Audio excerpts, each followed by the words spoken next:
नमस्कार, आपण पाहत आहे भांडाफोड न्यूज। एका दमात भ्रष्टाचारी कोमात, सोशल मीडिया, कर्जबाजारी, गुन्हेगारी, सट्टेबाजी, चोरी, मटका, जुगार, दारू, सावकारशाही, न्यायाच्या प्रतीक्षेत प्रशासन।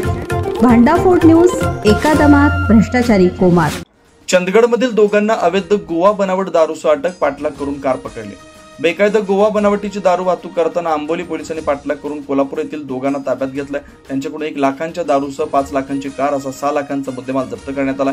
विशेष म्हणजे दारू पकडण्यासाठी चौकुळ ग्रामस्थांनी पोलिसांना सहकार्य केलं।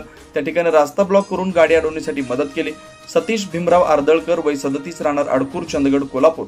अविनाश दशरथ पाटील, 32 वर्ष, राहणार बोंदुर्डी, चंदगड, कोल्हापूर अशी संशयितांची नाव आहे। गाडीची तपासणी केली असता त्यात गोवा बनावटीच्या विविध ब्रँडचे 20 बॉक्स दारू आढळून आले, ज्यांची किंमत सुमारे 1,02,000 रुपये आहे।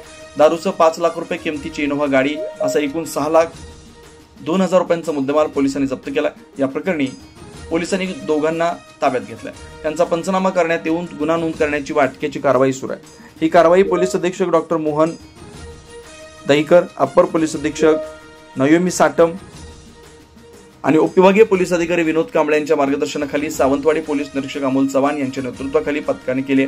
या पथकात हवालदार संतोष गलोले, रामदास जाधव, लक्ष्मण काळे, मनीष शिंदे आणि गौरव परब यांचा समावेश होता। सोमवारी रात्री 9:30 वाजण्याच्या सुमारास आंबोली पोलीस दूरक्षेत्रावरील पोलीस पथक वाहनांची तपासणी करत होतं।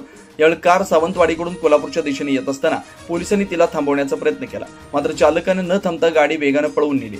यावर पोलिसांनी तातडीने गाडीचा पाठलाग सुरू केला। चौकुळ रस्त्यावर पाठलाग सुरू असताना पोलिसांनी चौकुळ येथील स्थानिक लोकांना रस्ता अडवण्यास सांगितलं। स्थानिकांच्या मदतीने अखेरीस ही गाडी थांबवण्यात पोलिसांना यश आलं।